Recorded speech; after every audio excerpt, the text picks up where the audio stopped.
क्यों तो कैसे हैं आप सब? पढ़ाई आसान है। तो बच्चों अब हम लोग पढ़ेंगे क्या, मास डिफेक्ट पढ़ेंगे।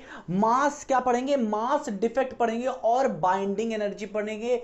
बहुत ही इंपॉर्टेंट है, ये एग्जाम में आता रहता है कि मास डिफेक्ट क्या होता है। समझ में आया? और बहुत ही सरल है ये। अभी तक क्या हम लोगों ने पढ़ा बच्चों कि जो ऑब्जेक्ट का जो मास होता है वो पूरा का पूरा क्या होता है, एनर्जी कंटेन।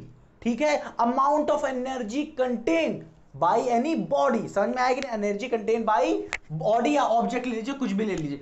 तो हम लोगों ने पढ़ा था कि ये सब एनर्जीज मिल रही थी हमें अपॉन सी स्क्वायर। सी स्क्वायर से डिवाइड किया गया। इसका मतलब क्या हुआ बच्चों, जो हमें मास मिल रहा है किसी भी ऑब्जेक्ट का, हाँ कि ना। अब देखिए ये जो एनर्जी है, हाँ कि ना, ये सब एनर्जी ये सब एनर्जी ये सब एनर्जी मैंने ऐड किया और हमने देखा बच्चों सी स्क्वायर से डिवाइड भी हो रहा है, हाँ कि ना। समझ में आ रहा है? ये होता है हमारा क्या, मास ऑफ ऑब्जेक्ट। समझ में आ रहा है कि नहीं? और ये होता है very very very very very very small होता है, क्योंकि डिवाइड हो गया क्या, सी स्क्वायर से डिवाइड हुआ है। इसका मतलब बहुत ही छोटा होगा, बट इतना याद रखिए, बट जीरो नहीं होगा, इतना हमें पता है। ये चीज अपने दिमाग में रखिए, स्मॉल भले ही हो बट जीरो नहीं होगा। इतना समझ में आ गया आपको? अब देखिए बच्चों, देखिए एल्बर्ट आइंस्टाइन जी ने, देखिए एल्बर्ट आइंस्टाइन जी ने क्या किया था कि इन्होंने ये वाला फॉर्मूला दिया था, जबकि ये वाला फॉर्मूला मॉडिफाइड करके लोगों ने लिखा, equals to MC square, famous भी ज्यादा हो गया। ठीक है, बट इसका मतलब क्या निकलता है यहां से, ये देखिए। इसका मतलब होता है कि अगर मास डिसअपेयर होता है, मतलब अगर मास गायब हो जाता है किसी तरीके से, तो इसका मतलब यह है कि एनर्जी रिलीज हुई है। मतलब अगर आपका कोई दोस्त है, उसका सर गायब हो गया, ऐसा भले ना हो, उसका सर या हाथ वाथ कुछ गायब हो गया, या फिर आपके पास कोई ऑब्जेक्ट है, ऑब्जेक्ट का ऊपर वाला पोर्शन गायब हो गया, इसका मतलब क्या हुआ, अगर इसी को ही ले लीजिए, इसकी कैप गायब हो गई, इसका मतलब क्या हुआ, क्या उसमें उसकी एनर्जी गायब हो गई, एनर्जी रिलीज हो गई, समझिए। ठीक है, इसमें देख रहे हैं वेनेवर कभी भी क्या होगा, कभी भी वेनेवर मास, ठीक है, एम ले लीजिए, अगर डिसअपेयर होता है, इसका मतलब एनर्जी इज रिलीज, मतलब एनर्जी रिलीज हो गई है।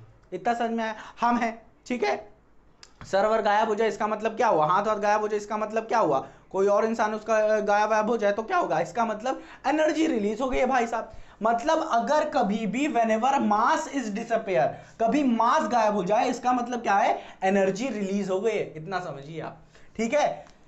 समझ में आया कि नहीं? अब हम लोग पढ़ते हैं क्या, मास डिफेक्ट और बाइंडिंग एनर्जी बहुत इंपॉर्टेंट है।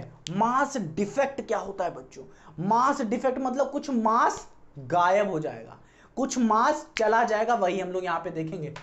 समझ में आया कि नहीं? देखिए यहां पे क्या कहा गया, मास डिफेक्ट क्या होता है, द मास ऑफ न्यूक्लियस, जो मास होता है न्यूक्लियस का, is less than the sum of the mass of all neutrons. पहले आप ये बताइए, जो मास होता है न्यूक्लियस का वो किसकी वजह से होता है, प्रोटॉन और न्यूट्रॉन जो उसके अंदर प्रेजेंट होते हैं उन्हीं की वजह से होता है। ये पढ़ के आए हैं हम लोग कि जो मास ऑफ द न्यूक्लियस होता है वो प्रोटॉन प्लस न्यूट्रॉन, जितने नंबर ऑफ द प्रोटॉन होंगे उतने, ठीक है, और जितने नंबर ऑफ द न्यूट्रॉन होंगे उनका जो सम होगा वही होगा हमारा क्या, मास ऑफ द न्यूक्लियस। बट यहां पे कह रहा है कि जो मास ऑफ द न्यूक्लियस होता है वो थोड़ा सा कम होता है sum of the mass of the nucleons. मतलब प्रोटॉन और न्यूट्रॉन का जब सम कर देते हैं, ठीक है, तो देखने में आ रहा है भाई साहब कि जो न्यूक्लियस का जो वेट मास आ रहा है, जो वो क्या आ रहा है, थोड़ा कम आ रहा है। ठीक है, तो ये कैसे हुआ ये समझते हैं। ठीक है, इसको अच्छे से ध्यान में रखिए, the mass of nucleus is less than the mass of the nucleon, मतलब प्रोटॉन और न्यूट्रॉन। ठीक है, प्रोटॉन और न्यूट्रॉन जो कि इसे बना रहे हैं। ठीक है, अब देखिए यहां पे कैसे दिखाया मैंने कि इन proton neutron neutron proton proton neutron, इन सब का जो बनाएगा, इन सब को जब बनाया गया, क्या इन्हीं सब से ही तो बनेगा हमारा न्यूक्लियस, हाँ कि ना। इन्हीं सब से हमारा जब न्यूक्लियस बना बच्चों, तो ये देखा गया कि इसका जो मास था ये क्या था, ज्यादा था एज कंपेयर टू दिस। इसका मतलब मास ऑफ जो न्यूक्लियस था, हाँ कि ना, जो मास ऑफ द न्यूक्लियस था वो क्या आ रहा था, कम आ रहा था एज कंपेयर टू दिस। मतलब मास ऑफ क्या, mass of nucleons, mass of nucleons ज्यादा हो रहा था। देखा गया बच्चों, ये देखा गया, और ये सही भी था कि मास ऑफ जो न्यूक्लियॉन्स था वो क्या आ रहा था, ग्रेटर आ रहा था as compare to mass of nucleus. ऐसा क्यों हुआ बच्चों, क्योंकि जब यहां पे ये चीज इस चीज में कन्वर्ट हुई, मतलब इस चीज में चेंज हुई, तो देखा गया कुछ ना कुछ एनर्जी आप कह सकते हैं रिलीज हो गई। अब जब कुछ ना कुछ एनर्जी रिलीज हो गई, मतलब क्या हो गया, मास, अब यहां पे देखिए अभी मास क्या हो गया, डिसअपियर हो गया। अगर एनर्जी रिलीज कर दी इसका मतलब क्या हुआ, मास डिसअपियर हो गया। तो यही चीज यहां पे लिखिए, it is observe that some of the mass disappear during the formation of nucleus.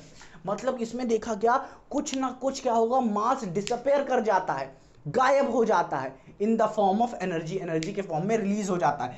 During the formation of nucleus it is due to the release of some small amount of energy during the formation of nucleus. ये इसलिए होता है बच्चों कि कुछ ना कुछ energy release हो जाती है। क्या हो जाती है, कुछ ना कुछ एनर्जी इसके फॉर्मेशन में रिलीज हो जाती है, जिसकी वजह से मास डिफेक्ट आ जाता है। समझ में आया कि नहीं, हाँ कि ना, बताओ प्यारे बच्चों, आया कि नहीं। वही होता है हमारा क्या, मास डिफेक्ट। और जो मास डिफेक्ट होगा उसे कैसे कैलकुलेट करेंगे, जितनी एनर्जी रिलीज हो जाएगी, मास डिफेक्ट अगर कैलकुलेट करेंगे, अभी हम आराम से मास डिफेक्ट कैलकुलेट करेंगे। समझ में आया कि नहीं, तो इतना समझ में आया कि नहीं, कि मतलब अगर एनर्जी डिक्रीज अगर कर देते हैं हम लोग, तो यहां पे क्या होगा, मास क्या हो जाएगा बताओ, डिक्रीज हो जाएगा। एनर्जी डिक्रीज कर दिए, मास डिक्रीज हो गया। यही तो दिखा रहा है कि एनर्जी डिक्रीज कर दोगे तो मास डिक्रीज हो जाएगा भाई साहब। समझ में आया कि नहीं। और इसको एक और तरीके से समझ सकते हैं बच्चों, कि यहां पे जो एनर्जी है वो नेगेटिव आ रही है, और वो कैसे आ रही है, वो कैसे आ रही है, यहां पे जो एनर्जी आ रही है वो थोड़ी नेगेटिव आ रही है, जिसकी वजह से क्या हो रहा है, एनर्जी कम हो जा रही है। एनर्जी कम हो जा रही है मतलब मास कम हो जा रहा है। वो कैसे, क्योंकि देखिए बच्चों, अभी तो यहां पे कोई, यहां पे सिर्फ कह सकते हैं आप कुछ अट्रैक्शन फोर्सेस थी, बट जैसे ही ये यहां पे आया, इसके पास न्यूक्लियर फोर्सेस आने लगी। देख रहे, यहां पे तो कोई न्यूक्लियर फोर्स नहीं थी, जैसे ही न्यूक्लियस बना इसके पास न्यूक्लियर फोर्स आने लगी, और न्यूक्लियर फोर्स आने लगी इसके बीच में, इसके बीच में, इसके बीच में, इसके बीच में, इसके बीच में, ये इसके बीच में। तो इन सबके पास क्या आने लगी, न्यूक्लियस फोर्स आने लगी। और ये अट्रैक्शन फोर्स है, और अट्रैक्शन फोर्स क्या होती है, पोटेंशियल फोर्स। हाँ कि ना, समझ में आया कि नहीं, हाँ कि ना, पोटेंशियल एनर्जी। और यहां पे जो पोटेंशियल एनर्जी आती है बच्चों, वो क्या हो जाती है, नेगेटिव हो जाती है। समझ में आया कि नहीं। और उसी वजह से बच्चों यहां पे क्या हो जाता है, मास डिफेक्ट हो जाता है। अगर एनर्जी यहां पे नेगेटिव होगी मतलब मास डिफेक्ट हो गया। और उसी वजह से ये जो इसका जो मास होता है न्यूक्लियॉन्स का, ये ज्यादा होता है as compare to mass of nucleus. समझ में आया कि नहीं, हाँ कि ना। अगर इससे कंपेयर कर रहे हैं इसके मास को, तो ये वाला मास ज्यादा आएगा। इतना समझ में आया कि नहीं, इतना समझ में आया ना, तो इससे पहले नोट कर लिए मास डिफेक्ट समझते हैं, ठीक है। तो बच्चों अब हम लोग स्टार्ट करने जा रहे हैं क्या, जो मास डिफेक्ट अभी हम लोगों ने देखा, अब उसको हम लोग कैलकुलेट करेंगे, मतलब उसका डेराइव करेंगे कि कैसे। अगर हम लोग को स्कूल में पूछ लिया, एग्जाम में आ गया कैलकुलेट करने के लिए कि इस न्यूक्लियस का मास डिफेक्ट बताइए कितना आ रहा है, समझ में आ रहा है कि कुछ कंडीशंस दे दी गई होंगी, वहाँ पे कुछ और चीज़ें दे दी गई होंगी, ठीक है, कुछ चीज़ें दे दी गई होंगी, और पूछ रहा होगा मास डिफेक्ट निकालिए। तो कैसे निकालेंगे अगर क्वेश्चन में आया मास डिफेक्ट, इसको देखते हैं, ठीक है। देखिए मास डिफेक्ट क्या होता है, ये देखिए इसको रिप्रेजेंट किया जाता है डेल्टा एम से, the mass that disappear during the formation of nucleus that is termed as mass defect. ये अभी मैंने आपको बताया अच्छे से कि मास डिफेक्ट क्या होता है, वो क्या होता है, जो मास डिसअपियर हो गया होता है during the formation of nucleus from nucleons. समझ में आया कि नहीं, यही होता था, कुछ न्यूक्लियॉन्स होते थे, हाँ कि ना, समझ में आ रहा है कि नहीं, कि ये proton neutron proton neutron neutron proton proton proton, ये सब क्या होते थे, हमारे पास होते थे। अब ये क्या करते थे, न्यूक्लियस की फॉर्मेशन करते थे, हाँ कि ना, समझ में आया कि नहीं। अब जैसे न्यूक्लियस की फॉर्मेशन करते थे, हम देखे थे कि क्या आता था, मास ऑफ न्यूक्लियॉन्स ग्रेटर आता था मास ऑफ न्यूक्लियस के, ये सब देख चुके हैं अभी। समझ में आया कि नहीं। अब देखिए हमने न्यूक्लियस को रिप्रेजेंट किया क्या, एक्स से रिप्रेजेंट किया न्यूक्लियस को, और Z यहां पे क्या है, नंबर ऑफ प्रोटॉन्स, और A क्या होता था, मास नंबर, मतलब प्रोटॉन प्लस न्यूट्रॉन। तो यहीं पे मैंने लिखा है Z क्या है, नंबर ऑफ प्रोटॉन्स, A क्या है, मास नंबर, हाँ कि ना, जो कि क्या होता है, प्रोटॉन न्यूट्रॉन का सम। अगर मैं कहता हूं न्यूट्रॉन बताइए तो A माइनस Z कर देंगे आप, तो टोटल नंबर ऑफ न्यूट्रॉन निकल आएगा, हाँ कि ना, समझ में आया कि नहीं। अब देखिए बच्चों, यहीं से हम लोग क्या करेंगे, फाइंड करेंगे क्या, मास डिफेक्ट। अब देखिए बच्चों, मास डिफेक्ट मतलब क्या हुआ, अगर न्यूक्लियॉन्स, मास क्या है, न्यूक्लियॉन्स का ज्यादा है और इसका क्या है, न्यूक्लियस का कम है, तो जो मास डिफेक्ट आ रहा, हम लोग क्या करेंगे, इस वाले से इसको माइनस कर दे रहे हैं, मतलब जो इसका ज्यादा है उसको ले लेते हैं और जो कम आ रहा है उससे हम लोग माइनस कर देना उसको, समझ में आया। और जैसे ही माइनस कर देंगे हमें मिल जाएगा कितना कम हो रहा है। तो हमने लिखा क्या, जो डेल्टा एन, जो चेंज इन मास आ रहा है, जो मास डिफेक्ट आ रहा है, हम लोग क्या करते हैं, मास ऑफ न्यूक्लियस जिसका ज्यादा है, हाँ कि ना, माइनस मास ऑफ न्यूक्लियस इनके बनने के बाद जो आ रहा है, हाँ कि ना, जो मास आ रहा है उसको लिख देंगे, इन दोनों को माइनस करेंगे तो हमें मास डिफेक्ट मिल जाएगा कितना कम हो रहा है, इसके न्यूक्लियस बनने में कितना कम हो रहा है, ठीक है, उतना मिल जाएगा, हाँ कि ना। अगर दोनों इक्वल आते हैं तो क्या हो जाएगा, मास डिफेक्ट 0 आ जाएगा, हाँ कि ना। अगर ये क्या होता है, बहुत ज्यादा आ जाता है तो मास डिफेक्ट नेगेटिव आ जाएगा, जो कि नहीं होता है अधिकतर। समझ में आ रहा है कि नहीं। अब देखिए मास डिफेक्ट क्या है, मास ऑफ न्यूक्लियन, न्यूक्लियन क्या होते हैं, नंबर ऑफ प्रोटॉन पर नंबर ऑफ न्यूट्रॉन, हाँ कि ना, समझ में आया कि नहीं। अब देखिए मास ऑफ प्रोटॉन कह सकते हैं, न्यूक्लियन में क्या होता है, प्रोटॉन न्यूट्रॉन, तो हम कहेंगे क्या, टोटल नंबर ऑफ प्रोटॉन्स का mass plus total number of neutron का मास, है तो वही चीज, समझ में, बस तोड़ के लिख दिया है मैंने, क्योंकि न्यूक्लियॉन्स क्या होते हैं, प्रोटॉन प्लस न्यूट्रॉन। तो हम लोगों ने क्या लिखा है यहाँ पे, एम मतलब यहाँ पे क्या है, एम प्रोटॉन्स का मतलब क्या है, टोटल नंबर ऑफ प्रोटॉन्स का mass plus M neutrons, neutron सिर्फ नहीं लिखा है, एस भी लगाया है मैंने, न्यूट्रॉन्स, प्रोटॉन्स, एम मतलब मास of all protons plus mass of all neutrons, फिर यहां पे लिखा है मैंने क्या, न्यूक्लियस, एम न्यूक्लियस मतलब एम क्या है, मास ऑफ न्यूक्लियस। समझ में आया कि नहीं इतना। अब इतना समझ गए हैं तो अब देखिए मास ऑफ न्यूट्रॉन्स, ठीक है, टोटल नंबर ऑफ न्यूट्रॉन्स कितने होंगे, टोटल नंबर ऑफ न्यूट्रॉन्स और प्रोटॉन कितने होंगे। हम लोग मान लिए हैं यहां पे कि टोटल नंबर ऑफ प्रोटॉन कितने हैं, Z, और मास मान लेता हूं मैं कि एक प्रोटॉन का जो मास है वो क्या है, mp है, प्रोटॉन का मान रहा हूं, और जो एक न्यूट्रॉन का मास है मैं मान लेता हूं mn है, हाँ कि ना। अगर टोटल नंबर ऑफ प्रोटॉन का मास कहें हम तो टोटल नंबर कितने हमारे पास, नंबर ऑफ प्रोटॉन कितने, Z है, एक का हमें मास पता है mp, तो Z mp कर देंगे तो हमें total number of mass of proton पता चल जाएगा, तो Z और mp लिख देंगे तो total number of mass of proton मिल गया। अब हमें पता है क्या, टोटल नंबर ऑफ न्यूट्रॉन कितने हैं, n है, और एक न्यूट्रॉन का जो मास है वो क्या है, mn है, मान लिया हमने। तो टोटल मास ऑफ न्यूट्रॉन कितना हो जाएगा बताइए, a माइनस जेड mn हो जाएगा, हाँ कि ना। इतना क्या आ गया, हमें मास मिल गया किसका, न्यूक्लियॉन्स का। अब हम माइनस कर देंगे मास ऑफ न्यूक्लियस से, हाँ कि ना, न्यूक्लियस को किससे रिप्रेजेंट किया गया है यहाँ पे, x से, और m क्या है, मास, तो मास ऑफ न्यूक्लियस। समझ में आया। अब यही क्या होगा बच्चों, यही जो फॉर्मूला निकल के आया ये होता है क्या, मास डिफेक्ट का, मतलब delta M is equal to Z M P plus A minus Z M N minus M X, यही होगा क्या बच्चों, मास डिफेक्ट होगा, 100% सही। समझ में आया कि नहीं।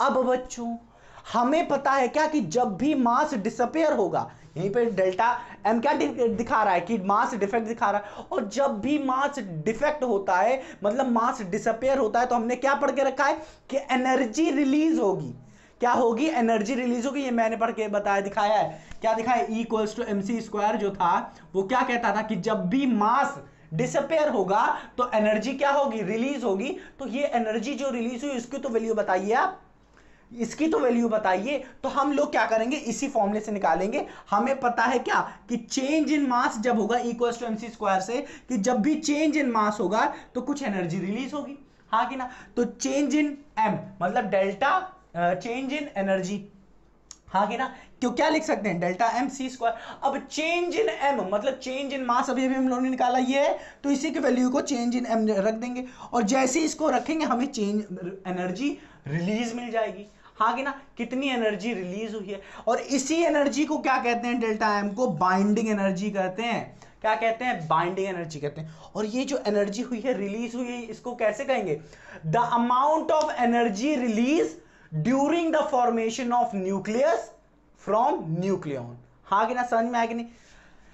It is the amount of energy release during the formation of nucleus, समझ में आया कि नहीं। इसको इस तरीके से भी समझ सकते हैं, हाँ कि ना, और बुकेज लैंग्वेज में जो अधिकतर बुक में दिया रहता है तो उसको भी समझ सकते हैं हम लोग क्या कि the amount of energy required, क्या the amount of energy required to separate the nucleons from the nucleus. अब देखिए बच्चों, इन सब से क्या बन रहा था, न्यूक्लियस बन रहा था। तो इन्होंने कहा कि जितने अमाउंट ऑफ एनर्जी रिक्वायर होगी इस न्यूक्लियस को इसमें चेंज करने में, हाँ कि ना, उसी को क्या कहेंगे हम लोग, बाइंडिंग एनर्जी कहेंगे।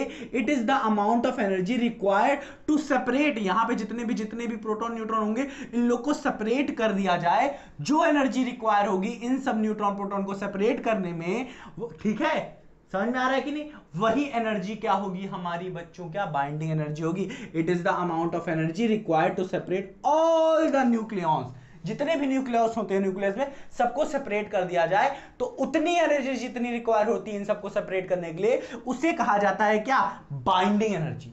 इसका मतलब यहां पे अब एक क्वेश्चन पूछते हैं हम लोग आपसे कि किसी न्यूक्लियस की बाइंडिंग एनर्जी बहुत ज्यादा है, इसका मतलब क्या है, वो न्यूक्लियस ज्यादा स्टेबल है कि नहीं।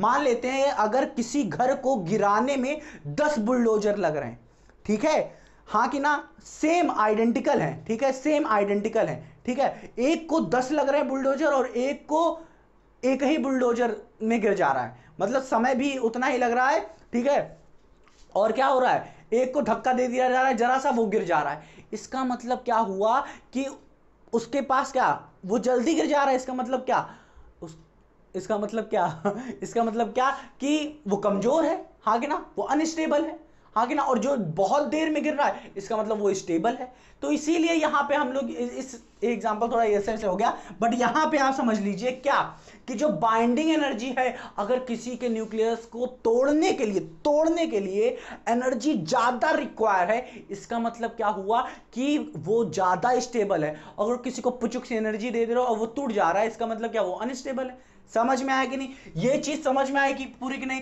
यहां से आपको सिर्फ ये 2 चीजें दिमाग में रखनी है, बहुत इंपॉर्टेंट हो सकता है एग्जाम में आ जाए, ठीक है, इसे अच्छे से लिखिए अब आप।